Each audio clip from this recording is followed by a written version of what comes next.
जब अपने पिता घटोत्कच की मृत्यु का बदला लेने रणभूमि में पहुंचा उनका दूसरा पुत्र। आखिर कौन था घटोत्कच का दूसरा पुत्र जिसे देवता भी परास्त नहीं कर पाए थे? आप देख रहे हैं मिस्टीरियस हिंदू। तो चलिए अब करते हैं ज्ञान की बात। वीडियो में आगे बढ़ने से पहले हमारे चैनल को सब्सक्राइब अवश्य करें और बेल आइकन जरूर दबाएं। साथ ही कमेंट बॉक्स में हर हर महादेव अवश्य लिखिएगा।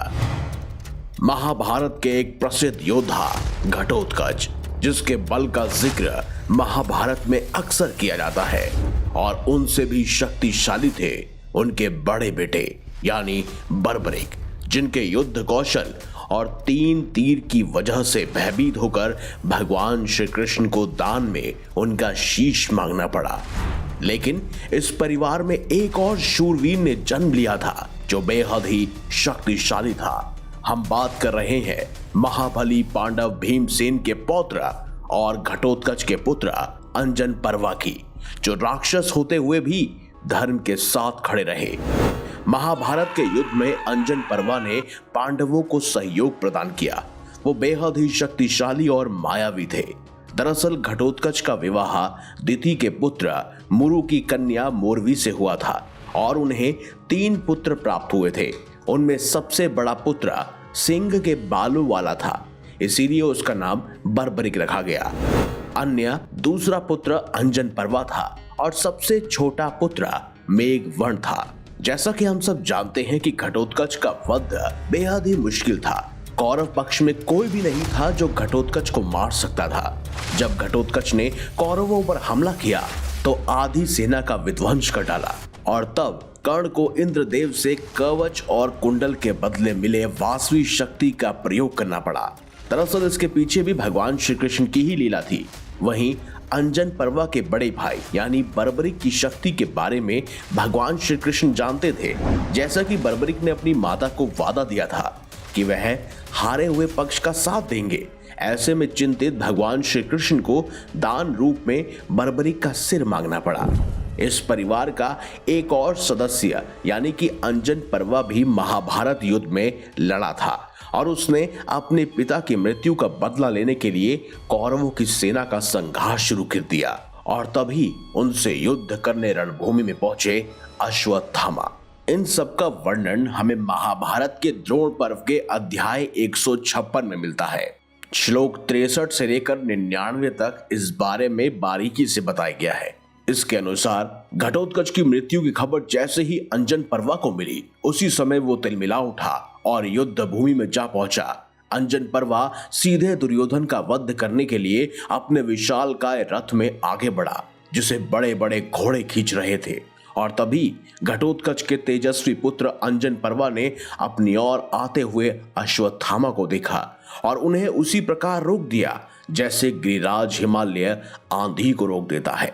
भीमसेन के पौत्र अंजन पर्वा ने उसी समय अश्वत्थामा पर कई सारे बाण छोड़े और उनके बाणों से आच्छादित हुए अश्वत्थामा मेघ की जलधारा से आवृत मेरु पर्वत के समान सुशोभित हो रहा था। रुद्र, विष्णु तथा इंद्र के समान पराक्रमी अश्वत्थामा के मन में तनिक भी घबराहट नहीं हुई। उसने एक बाण से अंजन पर्वा की ध्वजा काट डाली, फिर 2 बाणों से उसके 2 सारथियों को मार डाला और 1 बाण से उसके धनुष को काट डाला और 4 बाणों से उसके चारों घोड़ों को बीच से फाड़ डाला।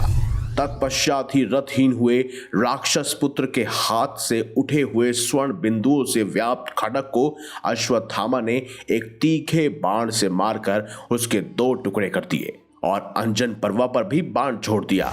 तब घटोत्कच के पुत्र ने तुरंत ही सोने के अंगद से विभूषित गदा घुमाकर अश्वत्थामा पर दे मारी और अश्वत्थामा उसी समय रथ से नीचे गिर पड़े। परंतु अश्वत्थामा के बाणों से आहत होकर अंजन पर्वा भी जमीन पर गिर पड़े। और तभी अंजन पर्वा ने अपनी मायावी शक्तियों का आह्वान किया।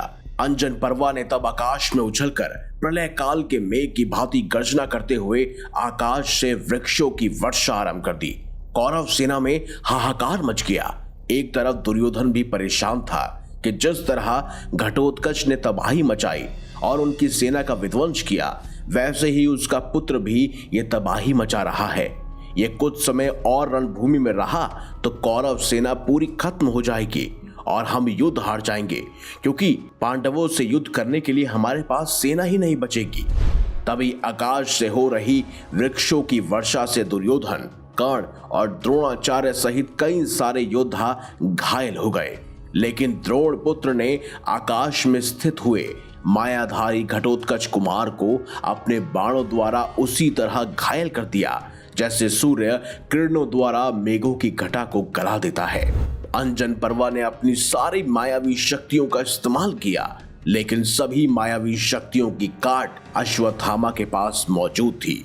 तभी गुस्से से भरा हुआ अंजन पर्वा नीचे उतरकर अपने स्वर्ण भूषित रथ पर अश्वत्थामा के सामने खड़ा हो गया। उस समय वह तेजस्वी राक्षस पृथ्वी पर खड़े हुए अत्यंत भयंकर कज्जलगिरी के समान जान पड़ा। उस समय द्रोण कुमार ने अपनी मणि के तेज से मामूली से बाण को भी पशुपतास्त्र में तब्दील कर लोहे के कवच धारण करके आए हुए भीमसेन के पौत्र अंजन पर्वा को उसी प्रकार मार डाला जैसे भगवान महेश्वर ने अंधकासुर का वध किया था। और इस प्रकार अंजन पर्वा वीर गति को प्राप्त हुआ। लेकिन अब आपके मन में एक सवाल तो अवश्य आया होगा। आप सोच रहे होंगे कि आखिर कौरव सेना के सभी महावीर योद्धा ध्वस्त पड़ गए अंजन पर्वा के सामने, और अंजन पर्वा उनके सामने भारी पड़ रहा था, तो अश्वत्थामा ने आखिर कैसे मामूली से बाण को पशुपतास्त्र बनाकर अंजन पर्वा को मार गिराया? दरअसल इसके पीछे भी एक पौराणिक कथा है। कहते हैं बाणासुर, जिसे महादेव की कृपा प्राप्त थी, उससे अंजन पर्वा का युद्ध हुआ था, जहां अंजन पर्वा बाणासुर का वध करने ही वाला था। तभी बाणासुर ने महादेव को याद किया और महादेव ने अंजन पर्वा को रोका, लेकिन अंजन पर्वा नहीं माने। अंततः महादेव को अपना पशुपतास्त्र अंजन पर्वा पर छोड़ना पड़ा। पशुपतास्त्र अंजन पर्वा पर लगता उससे पहले ही उनकी माता मोरवी, जो स्वयं घटोत्कच की बीवी थी, उनके सामने प्रकट हो गई, जो एक शिव भक्त भी थी। और इस प्रकार शिव भक्त स्वयं पशुपतास्त्र के सामने आया।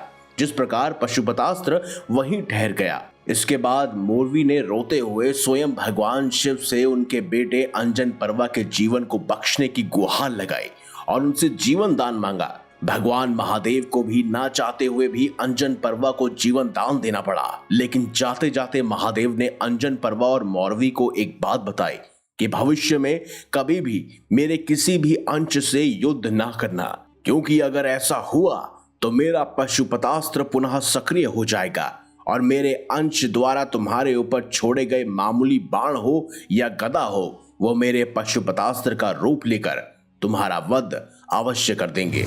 और महाभारत के युद्ध में भी ऐसा ही हुआ। भगवान शिव के रुद्र अंशावतार यानी अश्वत्थामा द्वारा ही अंजन पर्वा का वध हुआ। आपके इस बारे में क्या विचार है? अंजन पर्वा को लेकर आप क्या सोचते हैं? कमेंट बॉक्स में हमें अवश्य बताएं। और क्या आप भी मानते हैं कि अंजन पर्वा बेहद ही महान योद्धा थे? अगर हाँ तो कमेंट बॉक्स में अवश्य लिखिएगा। अगर आपको हमारी ये खास जानकारी या वीडियो अच्छी लगी है तो उसे लाइक करें, हमारे चैनल को सब्सक्राइब करें और ज्यादा से ज्यादा शेयर भी करें। मिलेंगे अगली बार एक नई खास वीडियो के साथ। तब तक ले देखते रहिए संपूर्ण ज्ञान का केंद्र बिंदु मिस्टीरियस हिंदू।